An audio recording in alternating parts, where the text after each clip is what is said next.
தனுசு ராசிக்காரங்களுக்கு வேலை அல்லது பணியிடச் சூழல் இது எப்படி இருக்க போகுது இந்த குரு பயிற்சிக்கு பிறகு அப்படின்னு பார்க்குறப்ப, இதுநாள் வரைக்கும் உங்கள பத்தி தேவையில்லாத விஷயங்கள் வந்து நெறைய ஸ்ப்ரெட் அவுட் ஆயிருக்கும். நீங்க பண்ணாத தப்புக்கெல்லாம் வந்து பார்த்தீங்க அப்படின்னா, வீண் பழிகளை எல்லாம் சுமந்திருப்பீங்க.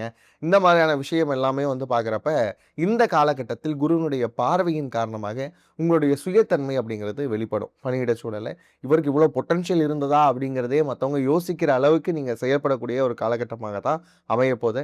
ப்ரமோஷன் எதிர்பார்க்குறேன், ட்ரான்ஸ்ஃபர் எதிர்பார்க்குறேன். இந்த மாதிரியான விஷயங்களுக்கு எல்லாமே வந்து குரு பெயர்ச்சி ரொம்பவுமே சாதகமா இருக்கு. அதுவும் குறிப்பா வந்து நீங்க வெளிநாட்டு யோகம், வெளிமாநில யோகம் பத்தி கேட்டனால சொல்றேன்.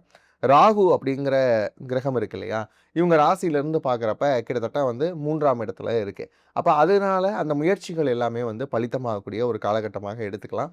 இனி அதுவே வந்து 2ஆம் இடத்துக்கும் வந்தாலும் கூட, ஆண்டினுடைய இறுதியில 2ஆம் இடத்துக்கு வந்தாலும் கூட, அதுவும் இன்னும் கொஞ்சம் ஃபேவர் பண்ணக்கூடிய ஒரு விஷயங்கள பார்க்குறோம். அதுக்கப்புறம் இந்த வேலையிட சூழல்ல எங்க கவனமா இருக்கணும் அப்படிங்கிறப்ப, இண்டோ மாடர்ன் ஆஸ்ட்ராலஜில நம்ம சொல்லக்கூடிய ஒரு ஆஸ்பெக்ட் வந்து பார்த்தீங்கன்னா, நெப்டியூனும், கைரானும் 2மே சேர்ந்து மேஷ வீட்ல இருக்கு. இந்த இடம் மட்டும் தான் உங்களுக்கு ரொம்பவுமே பாதிப்பு குடுக்கக்கூடிய இடம். அப்ப பேசக்கூடிய வார்த்தைகள கவனமா இருங்க. டாக்குமென்டேஷன் பண்றதுல கவனமா இருங்க. ஆஃபீஸ் சார்ந்த விஷயங்கள் யார்கிட்டயும் வந்து பகிர்ந்துக்காதீங்க.